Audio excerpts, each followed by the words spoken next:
Quel était le contenu de cette réunion de commission mixte ce matin à Cap Excellence? Nous réunissons régulièrement avec la commission présidée par Georges Daubin, le président Daubin, qui est président également du syndicat mixte des transports, et avec la commission que je préside moi-même sur la problématique spécifique du tram. Donc nous nous réunissons de manière régulière de façon à ce que les élus soient déjà en phase sur les différents projets. Et c'est ce qui s'est vu aujourd'hui, c'est l'intérêt des informations portées sur l'avancée des travaux préparatoires sur le tram, mais également l'avancée des travaux préparatoires sur la navette maritime qui doit relier le centre de l'agglomération de Cap à la ville de Sainte-Anne sur l'agglomération de la Riviera du Sud. De même que les données de Cap Excellence sur la trame verte.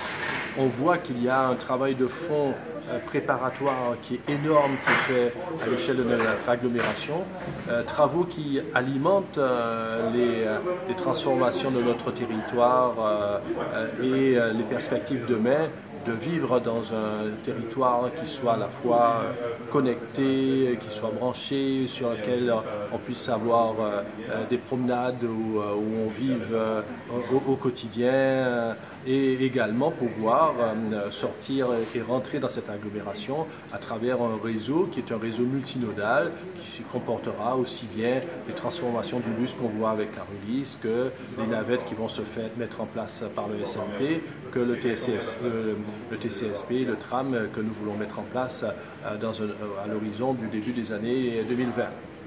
Donc le tram, c'est parti, c'est comme on dirait un enfant, c'est vraiment vrai? Écoutez, à chaque fois que nous faisons une réunion, on nous pose cette même question. Le tram, c'est un dossier complexe sur lequel il faut avancer. Et le tram, c'est un dossier sur lequel nous ne pouvons pas avancer seuls.